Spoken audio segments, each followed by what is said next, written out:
17 سالہ جرنیل محمد بن قاسم کی دستان و شجاعت، مسلمان قیدی کی جرأت، قسط نمبر 15، حصہ اول۔ مظلوم و بے کس قیدیوں کو برج کے تہہ خانے میں بند کر دیا گیا اور ابھی کو ان کی حفاظت و نگرانی تفویض کر دی گئی تھی۔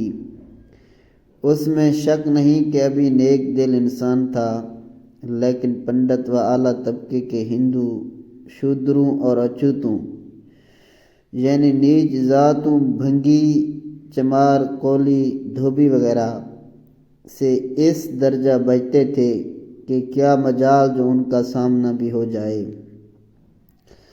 اگر کوئی پنڈت یا کوئی معزز ہندو کسی راستے سے گزرتا ہوتا اور اتفاق سے کوئی اچھوت بھی آ نکلتا تو اچھوت کے لیے لازم تھا کہ وہ راستہ چھوڑ کر اتنی دور جا کر کھڑا ہو کہ اس کی صورت اچھی طرح نظر نہ آئے، اور پنڈت کی طرف سے اپنی پشت کر لے، منہ اس کی طرف نہ کرے، اور جب وہ گزر جائے تب خود چلے۔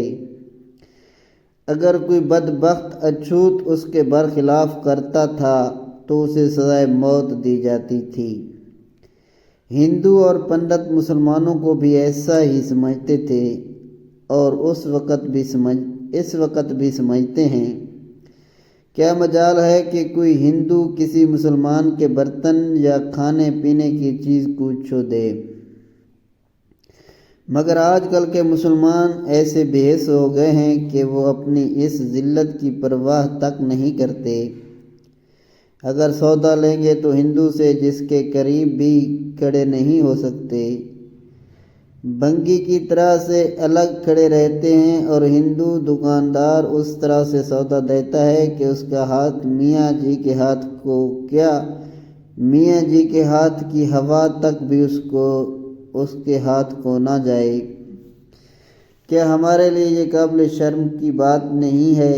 ہم مسلمان ہیں اور اس بات کو خوب جانتے ہیں کہ ہم سے زیادہ پاکیزگی اور طہارت کے ساتھ کوئی قوم نہیں رہتی، اور اس کو بھی مانتے ہیں کہ ہندو مشرک ہیں، اور مشرکوں کے لیے خدا کا ارشاد ہے، مشرک ناپاک اور نجس ہوتے ہیں۔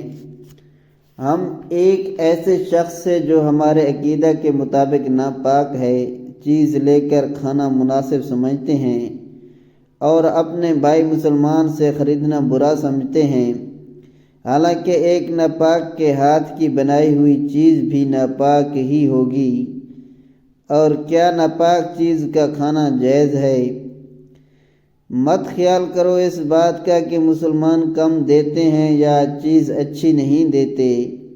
تم کم اور بری چیز ہی لو، وہ پاک تو ہوگی، اس سے ایمان جانے کا خطرہ تو نہ ہوگا۔ یاد رکھو، اگر تم کسی مسلمان سے سودا خرید کر اسے فائدہ پہنچاؤ گے تو وہ کبھی نہ کبھی کسی اسلامی تحریک میں چندہ دے کر قوم کو فائدہ پہنچائے گا، اور اگر غیر مسلم کو دو گے تو کبھی وہ تم کو ایک پیسہ تک بھی نہ دے گا، بلکہ تمہارے اور تمہاری قوم کے خلاف اس روپے کو استعمال کرے گا۔ آنکھیں کھول کر دیکھو، آج بھی یہی ہو رہا ہے۔ اس سے تم اپنی قوم کو بھی نقصان پہنچاتے ہو اور اللہ کو بھی ناخوش کرتے ہو۔ تہیہ کر لو اس بات کا کہ مسلمان ہی سے ہر چیز خریدا کرو گے۔